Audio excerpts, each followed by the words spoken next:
this is John Johns, aka Pinay Trucker USA. So today guys, I'm just gonna do a short video, a little chit chat. I'm gonna make sure this is under 10 minutes or maybe under 12 minutes. Well, I just want to answer this question because I know a lot of you guys has been wondering, how did my husband convince me to drive a truck or to team with him? Well, first off, when I was in the Philippines, my husband and I were already talking about truck driving. You know, he told me his situation. You know, when he got divorced, he basically lost everything, including his kids. But he was paying like a child support and alimony that time. And I think the child support and alimony was really a big thing. Because that time when my husband was paying that stuff, we couldn't really start our life, which we did. My husband, we had like a house in the Philippines. We have bills that we pay there and stuff like that. And so we're actually planning on moving to the Philippines that time. So we started our little business. But then since we realized it wasn't working out, then my husband and I planned, and you know, like me moving to the US. And that was a time, it was a long conversation on, you know, back and forth, like the thoughts, what's gonna be like if my husband and I would drive together, you know, how much money he was making that time by himself, and plus if we double it, because I think that time also him and his son was actually team driving, so they had to split the money. So he was like, so I'm splitting the money with my son, if that's you, and then my money, so it's basically together, you know. So I think that would be a great thing. So luckily, so my husband and I petitioned me K1 fancy visa. To my surprise, it was really fast. The process was fast. I think it was 6 months process. But if you guys want to know, I'm gonna make a separate video about it, the timeline on my K1 fancy visa. By the way guys, so my husband hired a lawyer to file our K1 fancy visa. That's probably why it was fast. But yeah, so our plan was me to move to the US, and then finally, you know, when I get to the US, maybe we can start our life. When I moved here, my husband was honest with me. He didn't have a house. His son has an apartment. He go to his son, you know, when he had like a time off, and sometimes he go to his mom in Ohio to get a time off, and then sometimes he go to where his ex-wife lives, like he'll just get a hotel and then get his kids, you know, and then they'll spend time together, you know, when his time off. So he didn't have a house, which I was aware of. So when I moved here, we stayed at my stepson's house just for a little bit, but we eventually moved to my mother-in-law's house. She has a little house, and everybody was welcome. I think that time my stepdaughter wanted to move with us, but you know, we weren't ready. We weren't ready yet. So the first thing that my husband did, he took me to a trip, like for a couple months, I think, and with his truck. So he took me to the truck, and then he showed me the job. He took me to different places like California, which was my favorite, all over the US, like Nevada, go around to Florida. That's where actually we got married, in Florida. And he actually planned on, you know, maybe we could get married in Las Vegas, a drive-through. I was like, no, I was totally against it, because to me, like the Filipino, you know, marriage is very sacred, you know, and I thought, you know, getting married in a drive-through was I think was an insult. But now that I thought about it, I think it's, you know, it's not bad or whatever.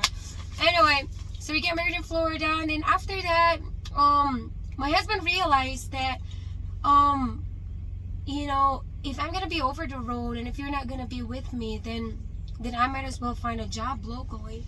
So that time my husband wasn't ready yet to find a local job. So he, oh my gosh, he was very stressed in his job that time, and I'm not gonna tell the detail. He was very stressed, and he really wanted to quit, you know, his job. Especially that time that after I ride with him for a few months, and after we got married, my husband was like, maybe you can just stay at my mom's house, and then I go over the road. And I was like, no, I don't think so. I just stay with you. So So he realized, like, and I'm finally married and we're finally together. The long distance relationship is finally over. So I might as well find a local job so we can see each other.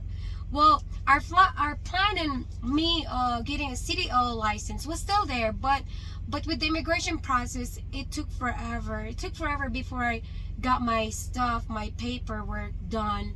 But luckily that time, I was able to go to class, get a class, because my papers were pending.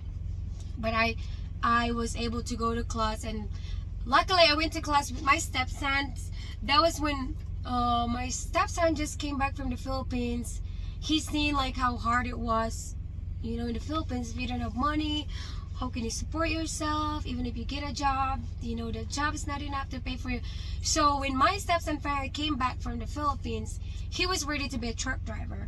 He wasn't ready when he was in the Philippines because he thought truck driving was really hard. But when he went to the US, that was perfect that I was here too and he was here. So we went to the class together, and then we got our CDL together at the same time. And then, but I didn't get a job right away. I did not, oh yeah, that time also, my husband finally found a local job around the area. But he was gone like every week, and then he was home Saturday and Sunday. And back then, like, him and his son were teaming again because they both decided to get this local job. So they went to a local job, and then, that time we eventually found a place that we rented, in which, my mother-in-law, like, she came with us. So we basically live in one house. And that, when I realized, I was like, I seen how much money my husband was making when we were over the road. It was a lot. It was a lot. I don't know what's a lot to you, but that was a lot to me. But then, when I first moved to the US, my husband didn't have a bill. He didn't have a car, didn't have a house payment. He didn't have those. He didn't have credit cards. He didn't have a bank account. He didn't have any of those. But then when I moved to the US, then we got our first car together. Then we rented a house. Then we started getting a couple credit cards. Then, with a house, you get like water, electricity, and stuff like that. What I would do, like, every Friday, every time my husband get paid, I'll pay all the bills. Because back in the Philippines, I was doing the same things. So every time my husband, not to mention we had bills in the Philippines too that time, because we still had a house when my daughter and I moved here. So I seen like the pressure, like, oh my gosh. That time too, my husband was still paying child support, and it was not a lot anymore. When he first got divorced, he was paying like $2,800 between that, like, a month. But it dropped to $400. Luckily, thank God, there was a big drop. So I seen like the bills. I'm like, oh my gosh. So after that, then I can't go to Walmart anymore to buy stuff. Anyway, that was my favorite stuff, was Walmart. I would go like sale and stuff. That was back when I would not buy like $4 conditioner because I was too scared. It's so expensive. So when I noticed the bills and stuff, like the stuff that we have to pay, and and not to mention I have people from the Philippines sending me messages like, hey, can I borrow money? Like my friends, my classmates, my old friends, can I borrow money? Can I do this? Not my family, thankfully. My family wasn't like that. Anyway, so when I finally got when my paper finally arrives, my work permit, because after we got married, we submitted our adjustment status. Adjustment status, basically like green card. You get 2-year green card temporarily, but my 2-year green card did not arrive. But when I filed my adjustment status, I also filed for work permit. So my work permit came before my green card. So as soon as I got my work permit, I wanted to work at Walmart so bad. Even before we had a home, you know what I'm saying? When I was in the truck, I was like, honey, I can help you. I can work at Walmart. I can make $500 a week, $400 a week. I just want to help you. But my husband said, no, it's not worth it. Just stay with me. Just stay in the truck. And I was like, I can understand what he was saying. He was basically saying, well, more than that. That's not even that. So anyway, when I finally got my work permit, oh, before I got my work permit, I actually went to another class because I cannot. When I first moved here, I just want to keep going. I'm not sitting down. I want to do something. I would ride my bicycle. I didn't have driver's license like that. I would. Oh my god, I'm excited. I don't want to tell you that stuff, but I was very excited when I first moved here. Like, hey, I grew up in a small town in the Philippines, and finally in a big city, I heard that you can get whatever job you want here. Like, I want to get a job. That's what I thought. But I couldn't decide where I was going. My brain was full of information. I want to be a teacher. I want to get my transfer my records and just be a teacher, or go to a class, get a nursing class. Oh my god, I was full of motivation, whatever, plus the bills that we're paying and stuff. And anyway, so before I got my work permit, oh no, I didn't even get my work permit yet. I went to a nursing class because I wanted to be a nurse so bad. Like, when I was little, that's what I wanted to do. I wanted to be a nurse because when you wear that white stuff, they look so cool. They look so friendly to me. So, well, I didn't get that stuff when I was in the Philippines. So when I came to the US, I heard that there's a nursing class. That's good. Oh, this is my husband's gift for Christmas. I heard there's a class for 30 days. I was like, 30 days? I can do that. So I did the 30-day class. Oh my, it was fun. I don't know, I love school. I love school. I can still go back to school whenever I want. That's what I'm telling these kids, especially my daughter. Enjoy your time right now. Get a class, learn everything. It's not hard. If you pay attention and if you're eager to learn, it's fun. Learning is fun. Especially if you're in a nice classroom.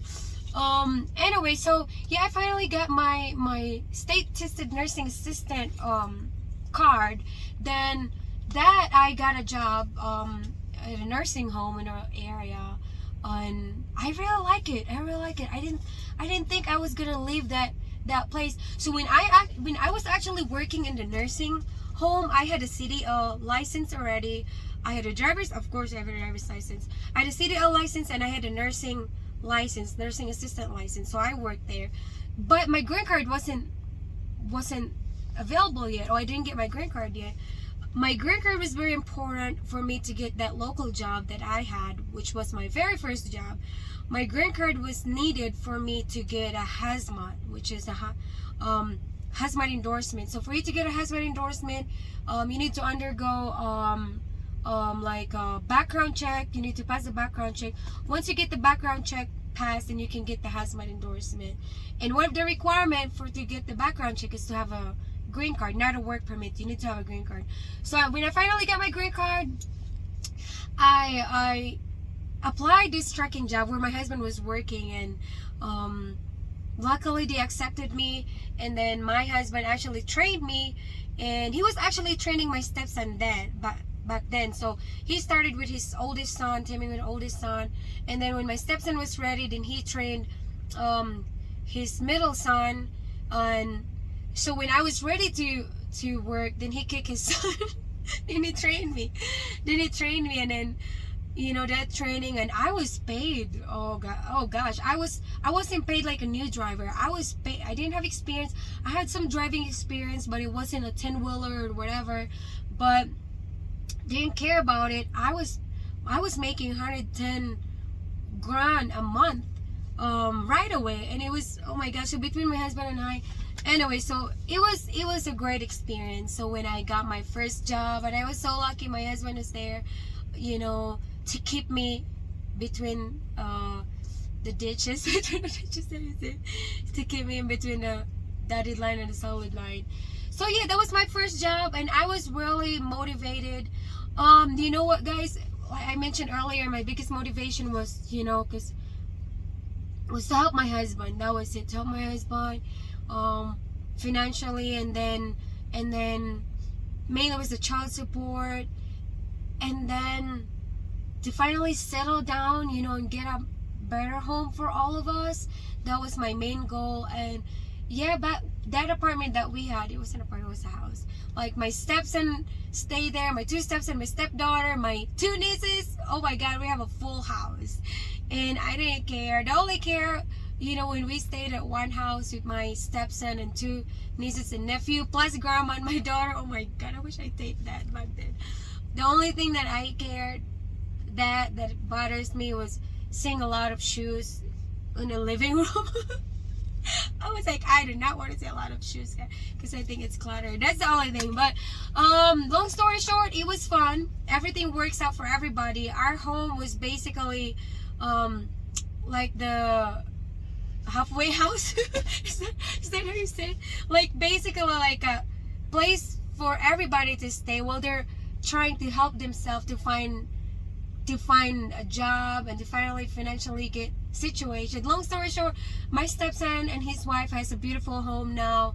My one stepson, he has an apartment in Texas, and then my stepdaughter, she's also truck driving now. Long story short, back then she was in child support. She was at our house. She stayed at our home basically. So she has her own job now. All my stepchildren are truck drivers. My stepdaughter decided to just get rid of her apartment. She didn't have an apartment anymore.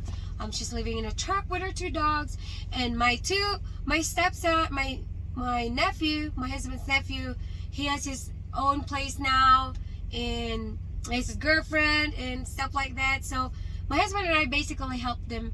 I know back then we were building ourselves too. While we were building our foundation, like my husband and I together, we were also helping, my stepchildren and my nephew and nieces, and I'm happy for that. And I was never against my husband helping his kids and helping his nieces and nephew, because if it was the other way around, I would love, if I have the opportunity to help my nephew and nieces, I would do that. And I truly believe my husband would help me too, and he would not be against me helping them grow. And yeah, so that was my biggest that's how I get convinced to be a truck driver.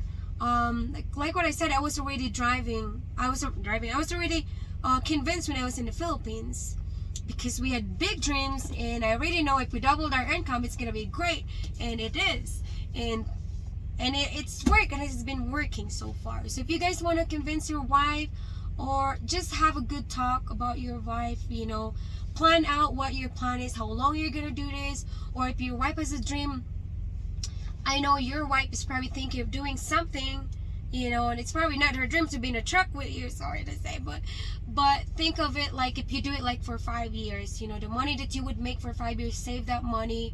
Or if you would do it for 7 years, save that money, what would it look like? You know what I'm saying?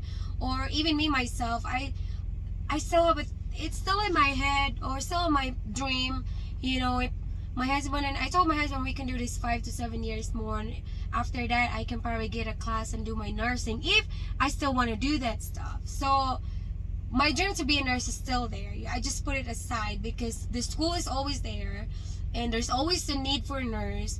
And right now, today is the important day or important year of my life, especially my husband and I. We just got married, actually 7 years now. So we're just build our life, and yeah. So yeah, good luck to you guys. Make sure you talk to your wife. Don't do it too harsh. No, you guys. But disclaimer, guys, whatever you do, it's up to you, okay? Especially when you do trucking, make sure you take care of your wife, okay? Make sure you do the right thing. Train him, tell her, be careful, extra careful, all kinds of stuff. Bye, guys. Thank you so much. Please subscribe. Peanut Trucker Girl. Please share.